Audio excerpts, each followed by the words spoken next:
उसके कत्ल पर मैं भी चुप था। मेरा नंबर अब आया। मेरे कत्ल पे आप चुप हैं, अगला नंबर आपका होगा। एक और सुनिए, ये मरहूम जनाबे राहत इंदौरी का है कि लगेगी आग तो आएंगे घर गई इज्जत में। राहत इंदौरी साहब, ऊपर से आप देख ही रहे हैं कि आपका शेर प्रैक्टिकल हो गया है कि लग चुकी है आग और आ रहे हैं घर सभी इज्जत में। यहां पर सिर्फ हमारा मकान थोड़ी है। हजरात मोहतरम, कुछ दिन पहले तक लखनऊ की मुसलमानों की बस्तियां उजाड़ी जा रही थी, लोगों को खुशी हो रही थी। ज़ॉम्बी नस्ल के लोग तालियां बजा रहे थे, खुशियां मना रहे थे कि मुल्ला ऐसे ही उजाड़े जाएंगे। CAA NRC लागू कर दिया है, बाबा जी ने कितना बढ़िया काम कर दिया है। बाबा जी की जय हो, बाबा जी की बूटी।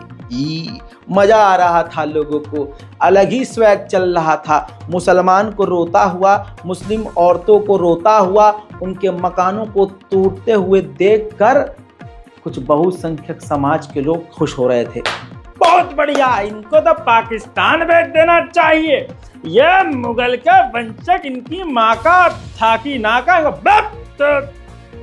अब मेरे दोस्तों, वही बुलडोजर पहले लखनऊ के अकबर नगर में जो बुलडोजर मुसलमानों के मकान तोड़ रहा था और बहुसंख्यकों को खुश कर रहा था, अब उस बुलडोजर ने अपना रुख मोड़ा। वही बुलडोजर अब हिंदुओं के इलाके में, बहुसंख्यकों के इलाके में, पंथ नगर में पहुंचा लखनऊ के।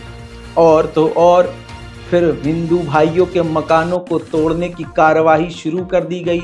जैसे मुसलमानों के इलाके को बताया गया इल्लीगल है, वैसे ही हमारे हिंदू भाइयों के मकानों को बताया गया इल्लीगल है, कब्जा किया हुआ है तुमने। तो इनाम कुछ बाबा का यूं हिंदू भाइयों को मिल रहा है कि जो तालियां कल तक बजा रहे थे, अब वो अपना सर बजा रहे हैं। हजरात, इसीलिए कहा लग गई है आग और आ रहे हैं सभी गरजद में। तालियां मत बजाओ, यहाँ पर तुम्हारा मकान भी है। आपको एक काला लहंगा पता होगा, उसका वीडियो बहुत वायरल हुआ था। दिल्ली के लोगों को गरिया कर कि ये फ्री के भूखे हैं, हमने योगी सरकार को, हमने बाबा को वोट दिया तो हम बुलडोजर का मजा ले रहे हैं। जरा सुनिए तो सही। ये दिल्ली की जनता, अरे 2 मिनट, ये दिल्ली की जनता है। इसने फ्री दारू, फ्री बिजली और फ्री पानी के चक्कर में सरकार का वोट दे दिया, तो आज अब्दुल से पत्थर खा रही है। हम यूपी के हैं, हमने फ्री दारू, फ्री बिजली और फ्री पानी को लात मारी, तो आज बुलडोजर का मजा ले रहे हैं। अरे इसकी माँ का साखी ना का। मेरे दोस्तों, हकीकत ये है कि सच में इनके घरों पर बुलडोजर चल रहे हैं। सरकार ने बेहतरीन इनाम दिया है। दोस्तों, अब हिंदू माएँ बहनों को सुनिए, तड़पते हुए, रोते बिलखते हुए। जो हिंदू परिवार वहाँ 50-50 साल से रह रहे हैं, रजिस्ट्री पक्की है उनके पास, कागजात सब कुछ है उनके पास, सारे दस्तावेज हैं उनके पास, उनके भी मकानों को चिन्हित कर दिया गया है। और हिंदू भाई और बहनों को, हमारी हिंदू महिलाओं को कह दिया गया है कि मकान तो टूटेगा। तो अब्दुल के साथ साथ हमारे संगी भाई भी उजड़ेंगे। मेरे दोस्तों, यही हिंदुस्तान है। जुल्म पर ताली बजाओगे तो घूम कर जुल्म तुम्हारे पास भी आ जाएगा। यही हुआ है। अब लखनऊ के पंथ नगर के बहुसंख्यक समाज के महिलाओं का दुख समझिए, जिगर फट जाएगा। और मुझे यकीन है कि अब लखनऊ के इन बहुसंख्यक समाज के लोगों को मुसलमानों का दर्द का एहसास हो ही रहा होगा। मुलायजा फरमाइए। ऐसा ही कुछ दिन पहले हमारे एरिया में सर्वे टीम आई थी, ठीक है, बिना बताए हमारे नगर में आई। अभी कल करीब मुझे लग रहा है दोपहर के 12:30 बजे, क्यों 12:30 बजे 12:30 बजे के करीब में सर्वे टीम आई है, बिना बताए लोगों के घर चिन्हित कर रही थी, वहाँ चंदेला सलीम भैया के घर के पास से।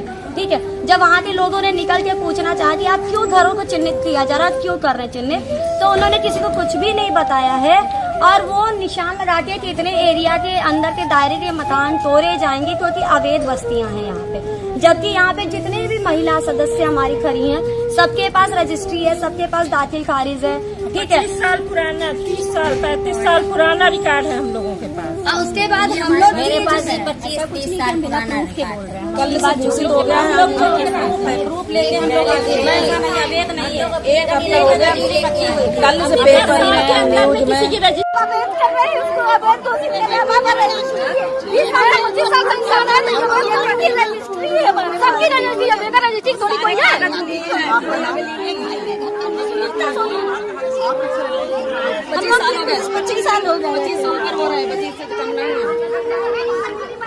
हमें घर वापस जा जाओ, हमारा घर आपको ये हमारा घर नहीं तोड़ने देंगे, चाहे जो हो जाए हम अपना घर नहीं तोड़ने देंगे, चाहे मरना भी। इस तरीके से हो गया ना, तो इसी के नीचे नाला उधर जहाँ बंदा बनाया वहाँ नाला था।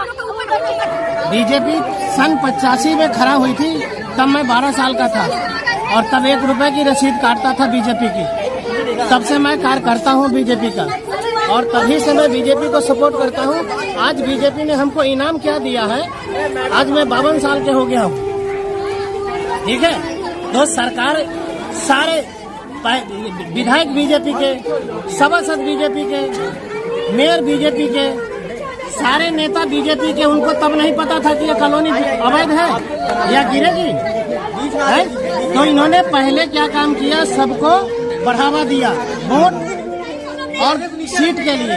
आज जब वो आसमान पे पहुंच गए हैं तो न कार्यकर्ता को अपना समझ रहे हैं। योगी जी से यही कहना चाहते हैं कि लोग गांव छोड़ के सिटी में आते हैं, किस लिए आते हैं, बच्चे के भविष्य के लिए आते हैं ना। आज हम लोग कहाँ जाएंगे, बेकारों के क्या देंगे, मुआवजा देंगे। सरकार किस लिए चुनी जाती है, सरकार तो इसीलिए चुनी जाती है ना कि वहाँ सरकार सेफ्टी के लिए की जाती है। सरकार को वोट देके किस लिए जिताया जाता है, भविष्य के लिए। जब भविष्य बर्बाद करने पर लगे तो सरकारें नहीं बनाया जाएगा, क्यों बनाएंगे हम लोग, बनाएंगे भाई। ऐसे अच्छा अखिलेश थे ना, अखिलेश यादव थे ना कि कुछ नहीं किए बर्बाद। क्या मतलब है कि इनको क्या लगता है कि घर फ्री में फोकट में बनता है कि पैसा लगती है घर बनाने में, मेहनत की पसीने की कमाई। ये बीजेपी का इनाम है हमारे हिंदू भाइयों को। आज तमाम हिंदू भाइयों से हाथ जोड़कर अपील है, मुसलमानों से नफरत करना बंद कीजिए। इस बीजेपी ने आपके और हमारे यानी हिंदू मुसलमान के बीच इतनी बड़ी खाई खोद दी है कि हम एक दूसरे पर यकीन नहीं कर पा रहे हैं। कसम खुदा की, जितना इस्तेमाल हिंदू भाइयों का इस बीजेपी ने किया है उतना इस्तेमाल किसी ने न किया होगा। मेरे दोस्तों, इस्लामोफोबिया चरम सीमा पर है। न हिंदू खुश है, न मुसलमान खुश है। अब मुसलमानों का हाल देख लीजिए, किस तरह से उत्तराखंड में जब मुसलमान लोग वोट डालने के लिए बूथ पर गए तो पुलिस प्रशासन जबरदस्ती उन पर इल्जाम लगा रही है कि तुम फर्जी वोट डालने आए हो, और माँ बहन की गालियां बक बक कर, क्योंकि जो वर्दी है उसी के अंदर संगी है, जो वर्दी है उसी के अंदर संगी है। और किसको क्या पता कि जिसने वर्दी पहनी है वो सिपाही है। आजकल कुछ भी हो रहा है, इतने गंदे तरीके से गाली गलौज कर रहा है, मार कर गिरा रहा है, प्रशासन वहां मौजूद है। मुलायजा फरमाइए, गालियों को थोड़ा सा मैं सेंसर कर रहा हूं, वरना तो गालियां ऐसी दी गई हैं कि कान से धुआं निकल जाए। मुसलमानों को जागना होगा, आवाज़ सोशल मीडिया पर उठानी होगी, एक दूसरे का साथ देना होगा। और ये जो कुछ पत्रकारों पर लगातार FIR कर दी जाती है, इनका भी, ऐसे पत्रकारों का भी साथ देना होगा। हम पे तो भाई 35-40 हो रखी है, एक और सही, लेकिन फिर भी बता रहे हैं कि हक बात बोलते रहना होगा क्योंकि संविधान हमको बोलने की इजाज़त देता है। ये वीडियो ऑलरेडी X पर, फेसबुक पर वायरल हो चुकी है।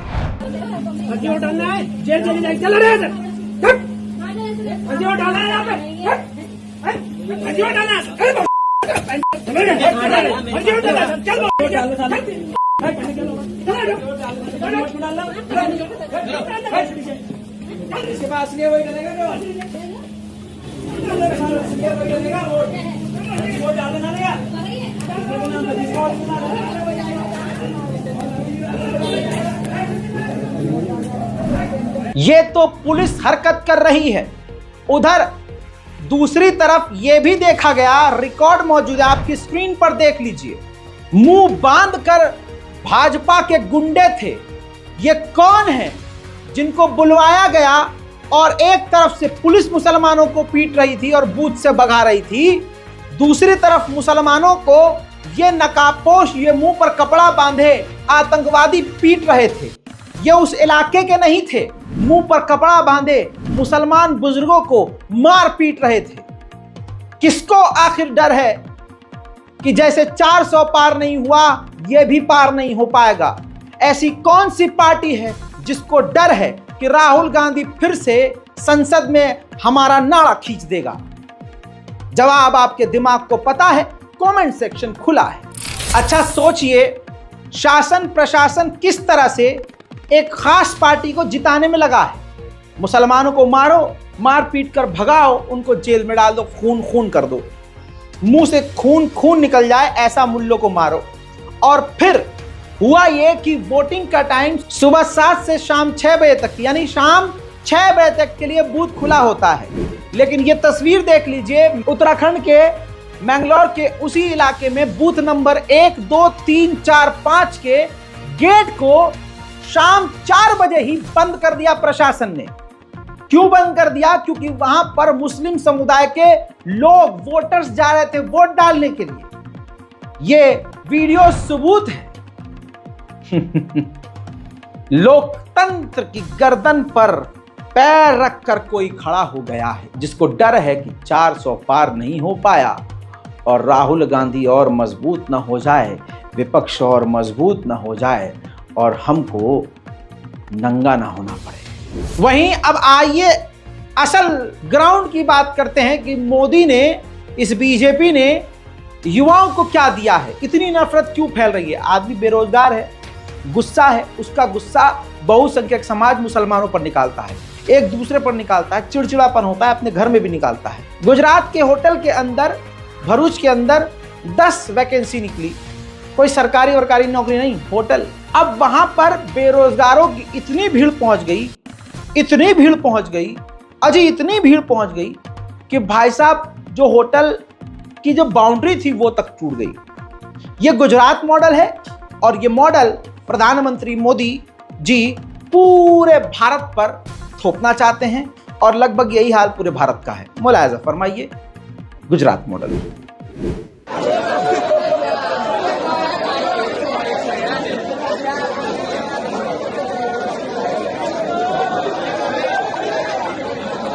वाह वाह वाह वाह, बहुत बढ़िया, बहुत बढ़िया।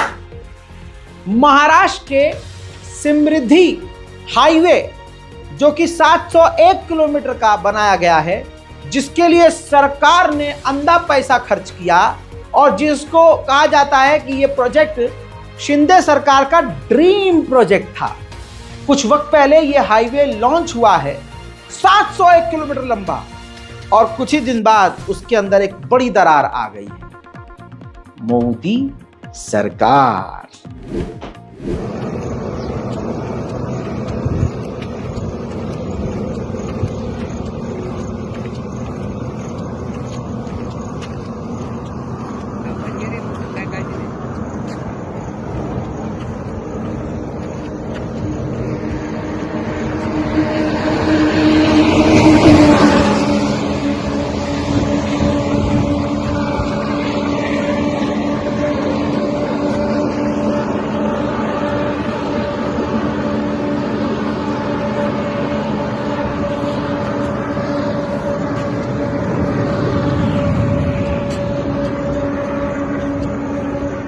वहीं झूठों की रानी स्मृति ईरानी बुरी तरह से राहुल गांधी के सामने हार गई और आखिरकार घमंड चूर चूर हुआ और आज उससे सरकारी बंगला खाली करवा लिया गया।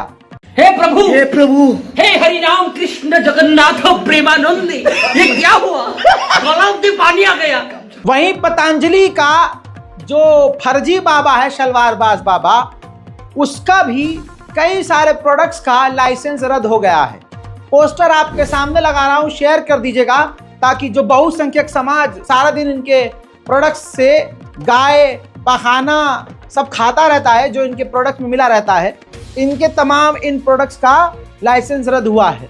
देख लीजिए, श्वासरी गोल्ड, श्वासरी वटी, श्वासरी प्रवाही, श्वासरी अवले, ब्रोकोम, मुक्ता वटी extra power, Lipidom, BP grit, मधु ग्रिड, मधु नाशिनी वटी एक्स्ट्रा पावर, लिवामृत advance, Livogrit, eye grit gold, Patanjali दृष्टि आई ड्रॉप। इन तमाम प्रोडक्ट्स के पतंजलि के लाइसेंस रद्द कर दिए गए हैं क्योंकि ये फेल हुए हैं टेस्ट में।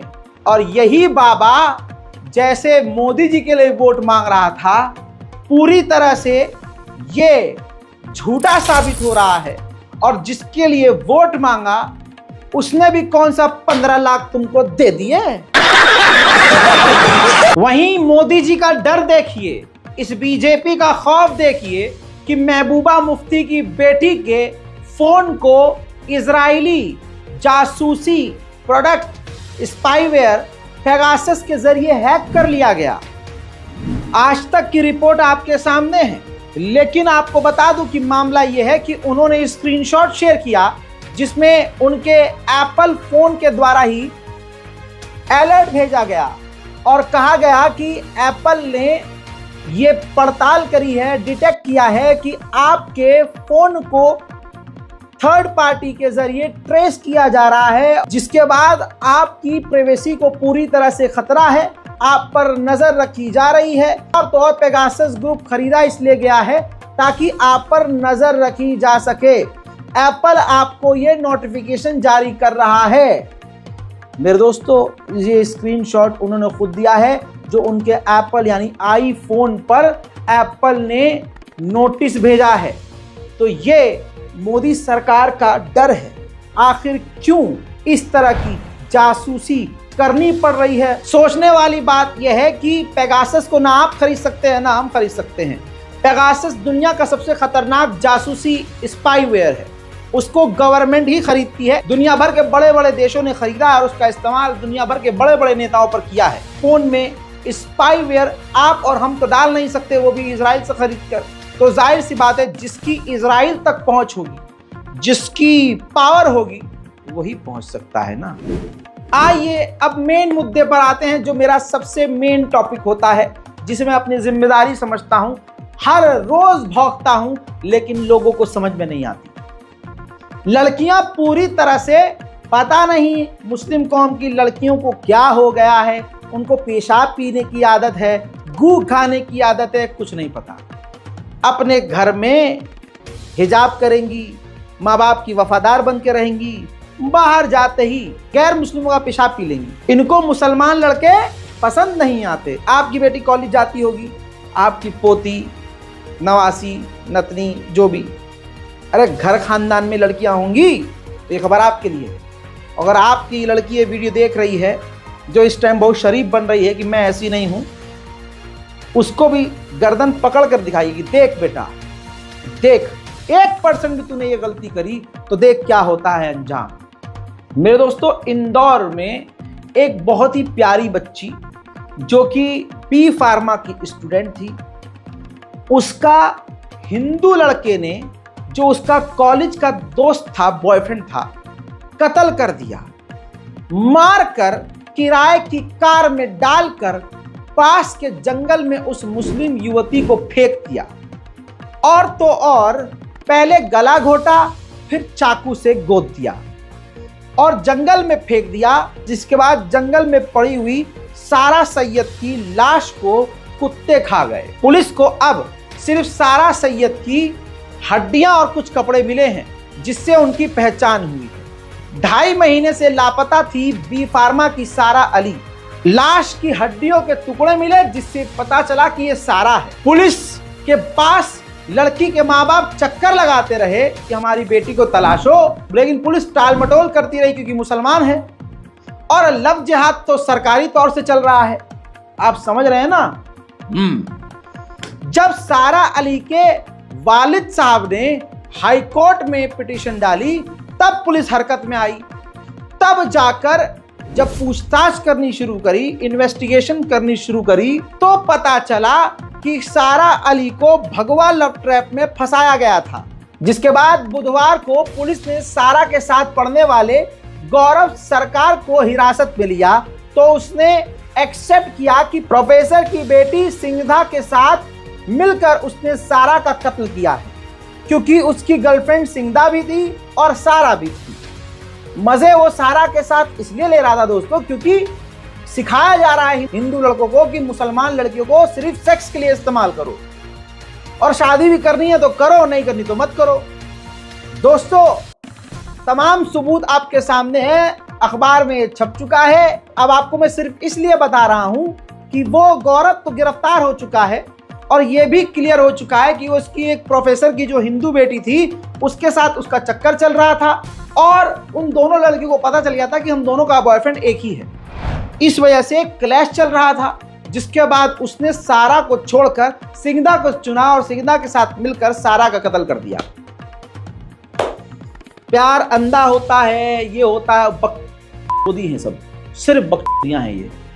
माजरत के साथ, वो प्यार प्यार नहीं होता जो आपके घर वालों की इज्जत उड़ा दे। मेरी बहनों, लानत है तुम्हारे प्यार पर, तुम हवस की भूखी हो, प्यार की नहीं। याद रखना, इस्लाम में कोई भी चीज बेमायने नहीं है, इसीलिए कहा जाता है बालिग होते ही कम उम्र में ही लड़की की शादी कर दो। हालात बहुत खराब हैं मुसलमान लड़कियों के। आधे से ज्यादा हमारी कौम की लड़कियां आपको नशा करती हुई मिलेंगी। सिगरेट पीना आम बात है, गांजा फूकना आम बात है, क्लब जाना आम बात है। चलो क्लब चले गए, गांजा फूक लिया, लेकिन ये जिनाखोरी तो सबसे आम हो रही है मुस्लिम लड़कियों में, बहुत ही आम। फैशन है भाई, मॉडर्न है। मॉडर्निटी के नाम पर क्या हो रहा है, गंद मचा हुआ है, मैं बोल नहीं सकता। कल जो बात मैंने कही थी महिलाओं पर, उस पर एक औरत हमको, लड़की हमको मैसेज कर रही है कि भाई आपकी वीडियो बहुत अच्छा लगता था, लेकिन कल जो आपने बोला है वो बहुत गलत बोला है। अबे भाई क्या गलत बोला? लड़की आज के दौर में शादी करके, सबको तो नहीं बोल रहा हूं, शादी करके भी धोखा दे रही है अपने मियाँ को। अगर नौकरी लग रही है तो छोड़ दे रही है पति को। केस आ नहीं रहे क्या ऐसे? अरे भाई ऐसे मैटर आ रहे हैं कि नहीं आ रहे हैं? लो आज एक और नया सुनो, तुम जिस काम को करने को मना करोगे नंगा करूंगा तुम्हें। शायद वो महिला भी ऐसी ही होगी, ना अपने पति की इज्जत करते होगी, या शायद पति के अलावा कोई और पसंद होगा, तभी उसको ये बात बुरी लगी। दोस्तों, लखनऊ के इस युवा को देखिए जो दैनिक भास्कर की रिपोर्ट है, वीडियो है पूरी। इस बेचारे ने अपनी पत्नी से प्रेम विवाह किया, और उसके बाद शादी के बाद इस लौंडे को यह पता चला कि भैया मेरी पत्नी को गाने का, सिंगिंग का शौक है। जिसके बाद कहानी ये हुई कि ड्राइवर पति ने अपनी पत्नी के ख्वाब को पूरा करने के लिए ड्राइवरी कर करके उसको सिंगर बना दिया। सिंगर बनाने के बाद वो थोड़ा फेमस हो गई। अब आज वो लड़का, वो पति सड़कों पर भटक रहा है क्योंकि पत्नी फेमस हो गई। फेमस होने के बाद वो दूसरे के साथ रहने लगी। जी हाँ, बिना तलाक लिए दूसरे के साथ रहने लगी। और गरीब पति ड्राइवर, जिसकी वजह से, जिसके कंधे पर पैर रखकर वो आज ऊपर तक गई, ऊपर जाने के बाद दूसरे का हाथ थाम कर नीचे लात मार दी। अमीर इंसान का हाथ थाम लिया और उससे पिटवा रही है, गाली गलौज करवा रही है। और भाई, भारत में कानून का महिलाएं कितना गलत इस्तेमाल करती हैं शायद आप अच्छे से जानते हैं, आपसे बेहतर कोई नहीं जानता। चलते फिरते लड़की इल्जाम लगा दे कि मुझे छेड़ रहा है, तो बिना पूछताछ के पुलिस अंदर डाल देगी। पति पे भी बलात्कार का रेप लग जाता है। 376, 376 डी और पता नहीं क्या क्या, अप्राकृतिक सेक्स, अननेचुरल सेक्स, छेड़छाड़, डाउरी, सब मजाक है। ऐसे ही लग जाता है। ये ऐसे खराब जिंदगी लड़के की, ऐसे लड़की यूं कर दे खून, जिंदगी बर्बाद। अब इल्जाम वो ये लगा रही है इस बेचारे पर कि शराब पी के मारता था, पीटता था। अच्छा, तो तुम बड़ा अच्छा काम करे हो। सुनो तो सही, क्या ये लोग हमको मारे पीटे मेरे बंदूक ताने कहे तो अपनी वाइफ को भूल जाओ, नहीं तो मेरे पास पैसा है, पावर है, मैं तुमको मरवा दूंगा, नहीं तो तुम भूल जाओ, अन्यथा आज के बाद यहाँ नजर मत आना है, और नजर आ गए तो तुमको गोली मरवा दूंगा। तो इनके भाई साहब निकले, हमको मारने पीटने दौड़े, गरियाना स्टार्ट किए गेट के बाहर से, मैं अपनी जान बचा वहां से भागा। अरविंद का कहना है, सुन लिया आपने, अरविंद पांडे लखनऊ की सड़कों पे भटक रहा है कि मेरी पत्नी मुझे वापस मिल जाए। अब बताइए, इस पर हम आकर क्या कहेंगे कि भाई अपनी पत्नियों को मत पढ़ाओ, घर में रखो ना भाई, सर पर चढ़ाओगे तो यही होगा। लेकिन ये लाइन बोलूंगा तो बुरा लग जाएगा, और तो कहे अरे राजा ने ऐसे कैसे बोल दिया, राजा भाई आपने ऐसे कैसे बोल दिया। अबे भाई जो हो रहा है उसी के आधार पर बोल रहा हूं, ज्यादातर हो रहा है, पहले तो नहीं हुआ करता था, 10 साल पहले ऐसे तो नहीं हुआ करता था, अब यह हर जगह हो रहा है, हर दिन नया केस। और आपको अच्छा नहीं लग रहा है तो घंटा हम पे कोई फर्क नहीं पड़ता, क्योंकि मैं समाज के लिए बोल रहा हूं, किसी एक के लिए नहीं बोल रहा हूं। और आप यकीन कीजिए, मेरी किसी से कोई दुश्मनी नहीं है, मैं औरत जात से नफरत नहीं करता हूं भाई, मेरी भी माँ है, घर में मेरे खानदान में औरतें हैं। लेकिन मेरे दोस्तों, ये चीजें हो रही हैं। हमारे माँ बाप को देखिए, ये जो हमारी पिछली जनरेशन थी, माँ बाप वाली, दादा वाली, वहां पर ये सब नहीं होता था, अब हो रहा है। मॉडर्निटी के नाम पर गंद मची हुई है। सब लड़कियां ऐसी नहीं है, सब औरतें ऐसी नहीं है, लेकिन ये ज्यादा हो रहा है, ये नया फैशन बन चुका है। अब दोस्तों एक चीज और सुनिए, जिन शहीद की बात मैंने कल करी थी, ये शहीद अंशुमन सिंह की धर्मपत्नी है। सरकार के द्वारा जो इनको रकम दी गई, मदद की कोई भी रकम दी गई, तो आपको बता दूं कि इनके ससुर और सास का कहना यह है कि वो सारी मदद लेकर, सारा जो सरकार से जो कुछ भी मिला वो सब लेकर अपने मायके चली गई। शहीद की पत्नी, ये फैशन बता रहा हूं, ट्रेंड चल रहा है आजकल। सास ससुर को तो वैसे ही पसंद नहीं करती हैं बहुएं, वो तो दिन रात दुआ करती हैं कि मर जाए बुड्ढा बुड्ढी, मैं आराम से फैल के रहूं, नौकरानी घर में काम करे, मैं सारा दिन रील देखूं, झाड़ू पोछा करने के अलग, खाना बनाने के अलग, एक नौकर और हो जिसको मैं फोन करती रहूं, वो आता रहे, और खाना भी क्या बनाना, जोमेटो जिंदाबाद। पति सुबह जाए, रात को आए, थक के सो जाए, खाना तो दे दे कुत्ते की तरह, चल ले ले ले ले खा, सो जा चल, मुझे जो करना है मैं करूंगी, मैं तो आजाद हूं, मैं तो नारी हूं। सुनिए अंशुमन के माँ बाप को, शहीद के माँ बाप को, शहीद की पत्नी सब कुछ लेकर भाग गई था। मेरा उनसे बात करने का एक ये था, जो कि मैं माननीय रक्षा मंत्री जी को भी अवगत करा चुका हूं, कि एनओके का ये जो है ठीक नहीं है, जो निर्धारित मापदंड है, क्योंकि 5 महीने की शादी थी, कोई बच्चा नहीं है, माँ बाप के पास आज आप बात कर रहे हैं या पीछे फोटो लटकी हुई है, बस यही है। कल को वो अपना एड्रेस भी चेंज करा चुकी हैं, तो हमारे पास क्या है। तो आप जरूर ये मुद्दा बात आया था कि उठाइएगा कि इसमें एक चेंज होना चाहिए, कि कल को जैसे 99 की लड़ाई के बाद हुआ था विल में 67-33%, तो इसमें होना चाहिए कि ठीक से इसकी परिभाषा हो कि एनओके की परिभाषा क्या होगी, वो परिवार में रहेगी तो क्या होगी, नहीं रहेगी तब क्या होगा, बच्चे होंगे तो क्या होगा, मदर फादर, मतलब कितने सिबलिंग्स और कितनी डिपेंडेंसी कौन छोड़ के जाता है। तो इसके उन चीजों में संशोधन हो, ताकि ये ना हो कि पुरानी किसी प्रथा का लेकर के, जैसे कि मैं भोग रहा हूं कि आज को रेसिपेंट है ये कीर्ति चक्र की, लेकिन मेरे पास मेरे बेटे की उसमें बस्ट के ऊपर लगाने के लिए वो चक्र नहीं है और हम हाथ में भी नहीं ले पाए। तो इसमें एक रेशनल तरीके से ट्रांसफॉर्मेशन होना चाहिए, ये हमारा मुख्य। राहुल जी ने बात रखी, मैंने रखी, और राहुल जी ने कहा कि नहीं, मैं निश्चित रूप से इस पे राजनाथ सिंह जैसी भी बात करूंगा, और मैं ये बैठ करके इस पे कुछ ना कुछ किया जाएगा। ये राहुल जी ने एश्योर किया। राहुल जी ने कहा कि उन्होंने कहा कि मैं रक्षा मंत्री से भी बात करूंगा, बोले हैं बिल्कुल उन्होंने, मैं राजनाथ जी से मैं बात करूंगा, इस पे चर्चा होगी हमारी, और इस पे हम कुछ न कुछ करेंगे, क्योंकि बहुएं भाग जाती हैं। बट हम क्या कर सकते हैं, उन्होंने बोला ये मैं कुछ नहीं कह सकता, लेकिन मैं जरूर इस पे कोशिश करूंगा, बात करूंगा। ये यही बोली कि मैं तो, मेरा तो हो गया, कोई बात नहीं, पर आगे के माँ बाप, अंशुमान के माँ बाप नहीं होना, आगे जो भी माँ बाप हैं उनको भी मेरे जैसे न दुख पहुंचे। आपको विश्वास है राहुल जी इस मुद्दे को उठाएंगे पार्लियामेंट में, या बात राजनाथ जी से करेंगे? विश्वास तो दिलाए हैं और बोले 100% इस पे चर्चा होगी। हाँ, इस पे ज्यादा ही उस पे आश्वासन दिए हैं, इस पे ज्यादा ही चलेगा, क्योंकि हो रहा है बहुत ऐसे, हाँ ऐसे केसेस बहुत आ रहे हैं कि ऐसे बहुएं भाग जा रही हैं ले दे के माँ बाप को छोड़ के। तो इस पे वो चर्चा करेंगे, बोले हैं 100% चलेगा इस पे चर्चा। Thank you. उधर भाई साहब सन की आशिकों का ट्रेंड भी चल रहा है। यूपी के एटा के मीरापुर में हुआ यह कि बिटिया की शादी थी, बॉयफ्रेंड ने आकर लड़की के बाप का गला रेत कर कत्ल कर दिया। दोस्तों मामला कुछ ऐसा है कि लड़का भी हिंदू लड़की भी हिंदू, लेकिन पिता नहीं मान रहा था। बेटी की 24 घंटे के बाद यानी एक दिन बाद शादी थी, बारात आनी थी, उससे पहले ही बॉयफ्रेंड ने आकर लड़की के बाप का गला रेत दिया।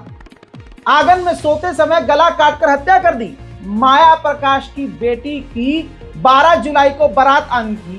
कातिल गांव का ही युवक आकाश, बाप का नाम अतर सिंह बताया गया है, जो माया प्रकाश की बेटी से शादी करना चाहता था, लेकिन माया प्रकाश ने बेटी का रिश्ता कहीं और तय कर दिया। इस बात से गुस्साए आशिक ने अपने ना होने वाले ससुर का लड़की के पिता का गला ही काट दिया। अब ऐसे आशिक को क्या कहूं, आशिक कहूं या चूतिया कहूं, क्या कहें, हमको तो समझ में नहीं आ रहा है। अरे भाई आशिकी करो, लेकिन आशिकी वो बेहतरीन है जिसमें किसी का नुकसान न हो। वो आशिक ही क्या जो दूसरों का दिल दुखाए। आशिक तो होता है वो जो अपने दिल तक ही दर्द सहे, खुद दर्द सहे, वो आशिक होता है। ये नहीं ससुरे अपने माँ बाप को गरिया रहे हैं 4 दिन की लौंडिया के लिए, अपने भाई से लड़ रहे हैं, चाहे कत्ल कर दिया। अब क्या होगा?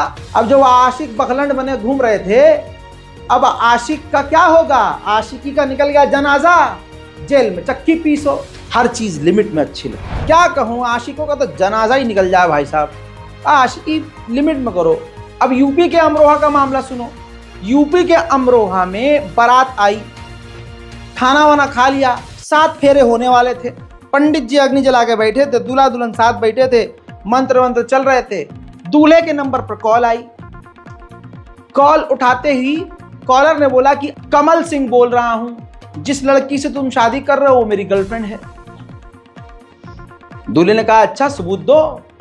उसने व्हाट्सएप पे उस लड़की की जिसके साथ भाई साहब शादी कर रहे थे उसकी तमाम नंगी पुंगी तस्वीरें, होटलों की, यहाँ की, वहां की, सब भेज दी।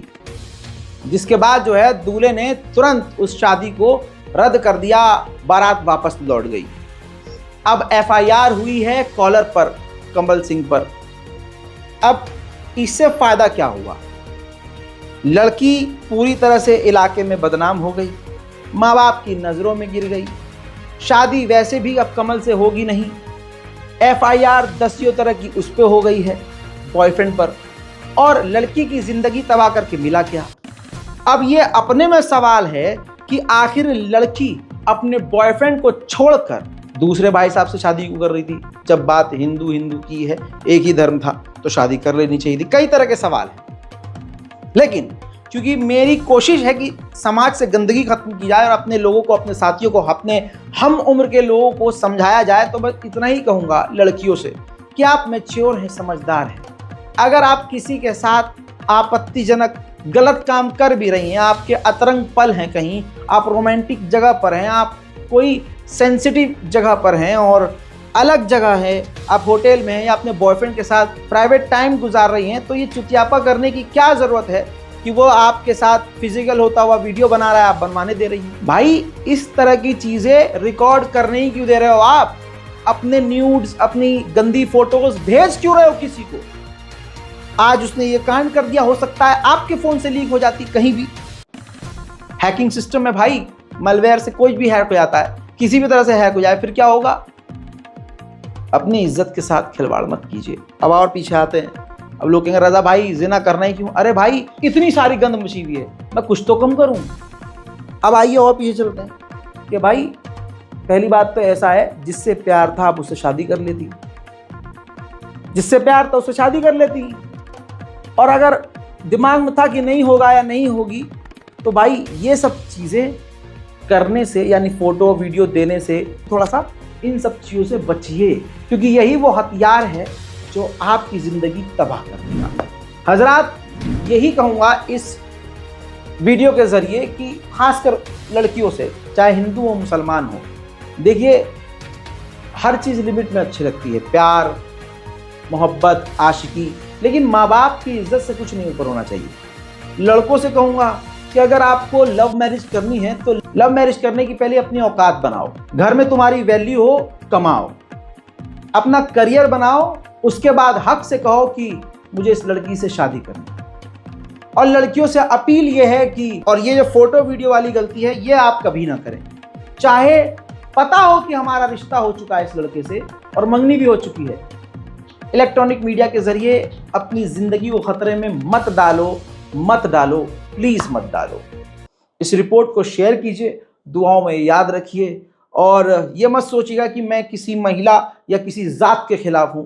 मैं जो गंदगी चल रही है, जो नुकसानात हम तमाम लोगों को मिल रहे हैं, मैं उसके खिलाफ हूं। इस रिपोर्ट को शेयर कीजिए, अपनी राय कमेंट में लिखिए। जय हिंद।